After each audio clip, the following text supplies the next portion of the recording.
I don't think I'll ever read these words from 1 Corinthians in the same way again. They used to roll off my tongue, these descriptions of love, but they issue a challenge, don't they? This love defined by God, it's something we desire to give and something we desire to receive. Now, right now, we're experiencing a whole bunch of change around us. There are things happening to us that are largely outside of our control. But even with all of these changes, the need to receive love and to give love remains exactly the same. And what we're going to see today from this passage is that love remains, that love is ceaseless. Now, a lot of us right now are developing a fresh appreciation for the things we used to take for granted. It might be a meeting with a friend at a cafe, it might be driving across to another suburb, or meeting in the same room with colleagues around a table at work. We've kind of lost something, haven't we? But don't just take my word for it. Here's one of the family members, one of the people in my bubble, Giselle, if you want to come and join me as well. You're going to have to speak right into the mic here so people can hear you too. But Giselle, what are some of the things that we've lost? What are some of the things you're missing right now? Well, I miss my trips of going to other places. Yeah. So trips to other places? Yeah. I miss our Easter traditions. Example, like the Royal Easter Show. So Easter traditions like going to the Easter show. Yeah. I miss my friends at school. Yeah. I miss going to school, and I miss my teachers. You miss school? Wow. And I miss my teachers and the learning, and yeah. Yep. What about you? Oh, what about me? I miss playing table tennis with the staff at church. I miss worshipping face-to-face with people. I'm missing a really good cup of coffee. And I love our family times that we have together too. I think they're pretty cool.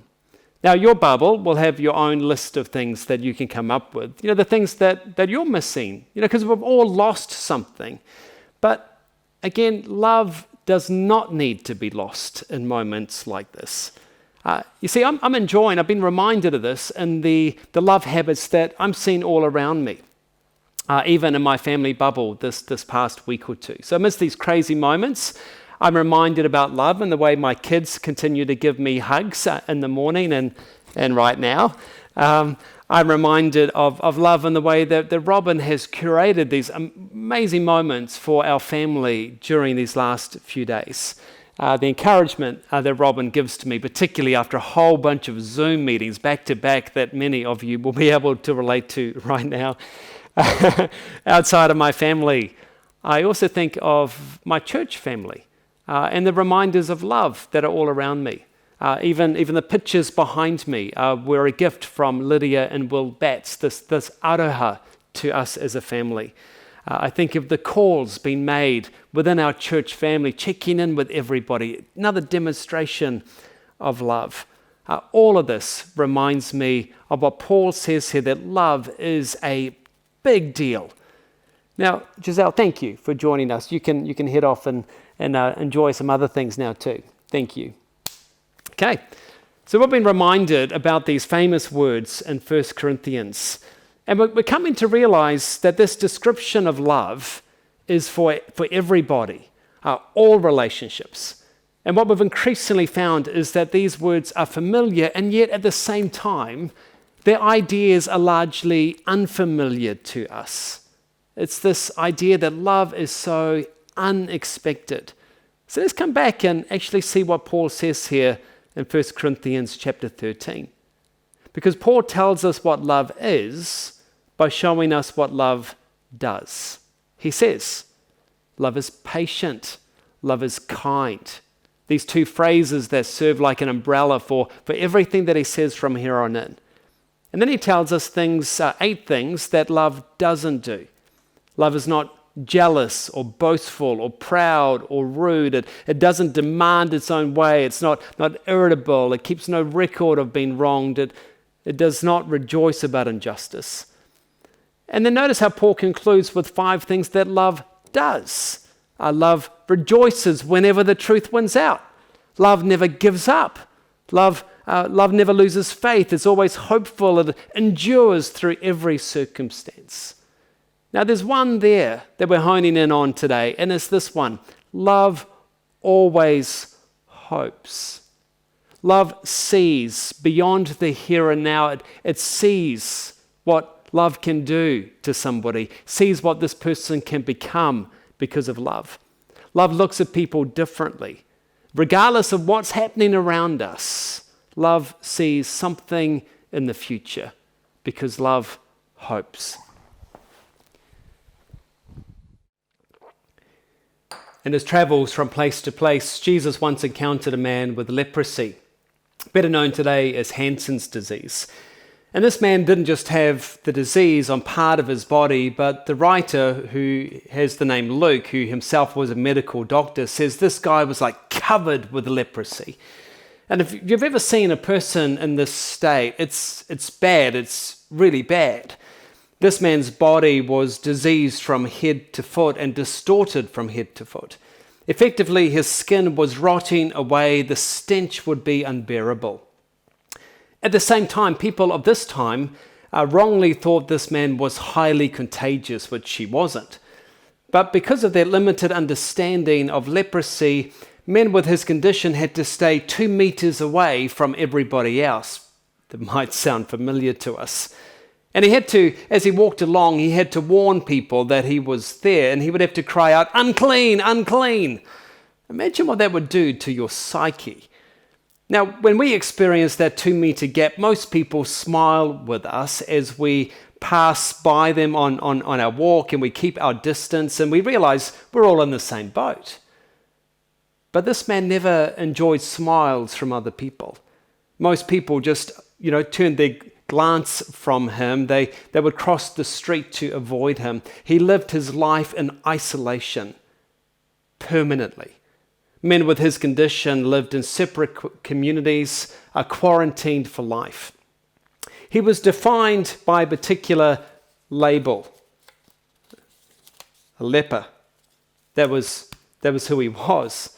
Ignoring the fact that he might have been a loving father or a devoted husband or a successful businessman, all people saw him as was a leper. Along with that, I guess people saw him as an outcast, as somebody contagious. These were all labels that people would place on him at different times. That's how people saw him. No doubt this is the way he began to see himself as well. The grief of unfulfilled dreams, that regret, the disappointment, the discouragement, paralyzed emotionally from all these different labels. This is the sum of his life. Now Luke describes the encounter this way in Luke chapter 5, verse 12. He says, "A man came along who was covered with leprosy. And when he saw Jesus, he fell with his face to the ground and begged him, 'Lord, if you are willing, you can make me clean.'" No doubt the man had heard stories of Jesus' power in bringing healing to the blind and to the paralyzed. He'd heard about Jesus' compassion on the poor and on the sick. Everyone else, Jesus had never given up on them, but would Jesus give up on him? Would Jesus see him? But would Jesus stop? Would he listen? Would he respond to his cry for help? But the leper takes the risk. He cries out to Jesus, "If you are willing, you can make me clean." All those words that came out of his mouth, that they're not random words, that they're well calculated. That this wasn't the first time he had thought of what he would say, and now this was the opportunity. It might be the only chance that he gets. This man who was defined by his illness, he's desperate and he's not sure if Jesus is going to respond to him. Others, yes, but for him? But in that moment, Jesus stopped. He turned to the man and he moved towards him. He said nothing at first, but what he did was so unexpected. He reached out his hand and he touched the man, and then he spoke. We read, Jesus said, "I am willing, be clean. And immediately the leprosy left him. See, Jesus looked at the man like no one else had ever looked at him before. And he reached out his hand and he touched this man covered with leprosy. Perhaps it had been 20 to 30 years since this man had been touched by a clean person in this way. He'd almost forgotten what a loving touch felt like. Let's remember that this man even never asked for it. Jesus didn't even need to touch this man to heal him. But Jesus knew this man needed a loving touch. True love communicates a need that often goes unsaid. Jesus gave him what he needed and then what he wanted. See, in that moment, the man realized Jesus was saying, I am with you. I understand you. I love you. The love and power from that touch of Jesus completely healed this man. No longer would he carry this label leper or unwanted or any of these other things. Instead, the label that Jesus placed on him, this huge label, was healed and embraced. This is what the man now understood. This is how Jesus saw him, and this is how the man could start to see himself. See, leprosy was visible, and yet we too, think about our situation, we also have some labels. They may not all be that visible, but there are labels that go on in our lives. Labels like unwanted, labels like rejected, labels like invisible. These are all things that we can place upon our lives. This is the way we often see ourselves. We could come up with other labels too, can't we? Disappointment, failure, old, unloved. The list just goes on. Now, we might see ourselves this way. Others might even look at us this way with all of these labels, but Jesus doesn't see us like this at all. You know, these are all like now labels. They might describe some experiences that we've had, but they don't have to define us in terms of who we are or who we're becoming. See, when the man with leprosy desperately fell at the feet of Jesus, he was ready to have his label changed. He probably didn't realize it because all he was looking for was being healed. But Jesus went even beyond all of that. See, often we carry labels and we get comfortable with them. We don't like them, but they're kind of known to us. We know how we're now meant to act and respond because of the way we see ourselves. But change can come to all of us when we're willing to bring these labels to Jesus and actually give them to Jesus. And in the same words as the leper, really just say, Jesus, if you are willing. Jesus, if you are willing. And Jesus, out of his unexpected love, will take you by the hand and he will answer you, I am willing. I am willing. And he will change the label. No longer will it say unwanted, it will say loved. No longer will it say invisible, it will say chosen. No longer will it say rejected, it will say accepted. No longer will it say disappointment, but cherished, chosen and cherished. It's the way that this love that hopes is able to change us. You see, Jesus sees us for who he made us. That beyond our present circumstances or failures or even successes, he looks us right in the eyes and he transforms us with his unexpected love. And he will continue his work in us to enable us to be all that he made us to be. Ironically, it turns out it isn't so much about us calling out to Jesus to say, Jesus, if you are willing, because Jesus is very much willing. It's actually more about whether we are willing to allow him to replace the labels that have been placed on us from others or that we ourselves have placed on us and allow his Spirit to actually transform us into the person that we can become. You see, sometimes we say that, that person over there, that they're a hopeless case. What we mean is, no one could do anything on that person to help them change. They're beyond hope. What Paul says here in 1 Corinthians 13 is that love is always hopeful. Love always hopes. Real love looks at people differently. See, people are starving for this kind of love. The love that sees beyond the labels to a love that sees what a loving God sees in us and through us. After showing us the way that love hopes, Paul then brings this famous love chapter to this beautiful ending by telling us that love will last forever. It's not just something to be experienced in our past. It's now and it's personal. It doesn't have to have like a full stop next to it. Other things we look to and cherish, these things will pass away, but that they might even collapse or finish, but love will never do that. In fact, Paul says 3 things will last forever: faith, hope, and love. And the greatest of these is love. When these words are read at like a wedding ceremony, we smile in awe when we hear these words, because right there in front of us, there's a bride and groom looking their very best, and no one would ever question the love they have for each other in a million years. But we all know, don't we, that real love is hard, that it's easy to fall in love. It's hard to stay in love. People so often give up on us, but real love endures. And whether it's the love of a spouse or the love of a parent, a stranger, or a friend, real love is always there for someone, in sickness and in health. Real love shows up in times of plenty and in want. It remains for better, for worse, in lockdown and post-lockdown, because this is the way God loves us. His love never gives up on us. And regardless of what's happening all around us, I want you to know today that God will never, ever give up on you. Never. Because his love is ceaseless. But Paul puts the words this way in Romans chapter 8. I love what he says here. Can anything ever separate us from Christ's love, he asks.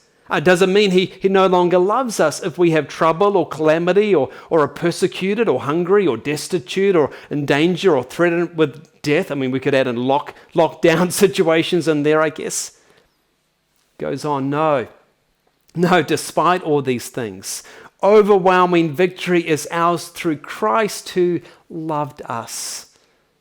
When Paul gives this list, he knows from experience. He says elsewhere how he's experienced these challenges before, how he's been shipwrecked, not even just once, but like 3 times. He mentions how he's faced false insinuations. He's gone through sleepless nights. He's gone through hunger and thirst. And as we saw in our online devotions this past week, Paul was in his own lockdown situation under house arrest in Rome. But listen again to what he's learned about God's love for himself. He says, I am convinced that nothing, he says, can ever separate us from God's love. Neither death nor life, neither angels nor demons, neither our fears for today nor our worries about tomorrow. Not even the powers of hell can separate us from Christ's love.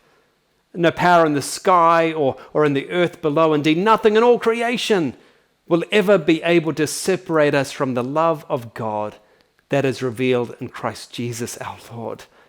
What amazing words. You see, when we go through these difficult moments in our life, it's possible to think, perhaps God has turned against us. Or when fear is like strangling us, we can believe that God has stopped loving us. And we can read our situation incorrectly. Or perhaps our guilt from something that we've done causes us to think perhaps God has abandoned us. But did you hear what Paul says here? That nothing can separate us from the love of God. And right now, with everything happening around us, many of these things that are outside of our control, that we can do nothing about, we need to remember that love endures. Love is ceaseless. We also need to remember there are some things we can control. That regardless of our circumstances, love is something we can experience. See, it's over to us whether we receive that love and whether we give that love. So again, think about some of the labels that we wrongly place in our lives. You can wrongly choose to believe that name that person gave to you, or that label you placed on yourself that's so negative, or you can rest in the love of God for you, the God who knows everything about you. He knows what you've done. He knows about your condition. And because of his son, Jesus, he loves you with an unexpected love that will never, ever give up on you. So what labels are you carrying? And are you willing to give these up and just experience God's love for yourself? If you need some help today, and if you want to pray with one of our team about some of the labels that you've been carrying, you can click right now on the live prayer button below. It'll take you to a confidential online room where you can chat and pray with one of our team today. But it's not just about receiving God's love. It's also over to you whether you give this love to other people. It's a choice that we make. That's why right after this famous love chapter, Paul adds just 2 more words. They run into the next chapter over here in 1 Corinthians chapter 14, verse 1. It simply says, pursue love. Pursue love. So those in your bubble this week need you to pursue love with them. What might you do today and this week for them? What might you do to remind your children how much you love them? To love them with kindness and patience, a love that is not irritable, that might be quite relevant for today. How might you love your spouse well? What love language might you convey to him or to her? How might you love a friend or a parent well? It might be as simple as selflessly calling on them and checking on how they're doing. Yes, we can't control a whole range of things, but we can control the way we receive love and the way we give love. And there is nothing more important than love. While everything else around us changes, real love is ceaseless. I love the way that our Father's house has many rooms. And again, today has been this demonstration of that, hasn't it? As we've met together from all these different rooms around the city of Auckland and even further afield, but all part of our Father's house, which has many rooms. So Giselle, what's on your label? Highly loved. Highly loved. That's what you are. Oh, you've got one for me too? Yeah. And what does this one say? Loved Daddy. Loved Dad. Loved Daddy. Thank you very much. Oh, that's lovely. So as we go into the next week of lockdown, may we realize that amidst all the change around us, amidst all the things that we just can't control, may we see that love is ceaseless. May we allow God's hopeful love to change the negative labels we often place around us to these positive labels that should be there instead. And may we give this unexpected love to those in our bubble and those outside of our bubble. So Giselle, we made it through our first family recording. Pretty good, eh? Yep. Very good. So from our family to yours, we pray that God bless you. Till next week. Thanks for connecting.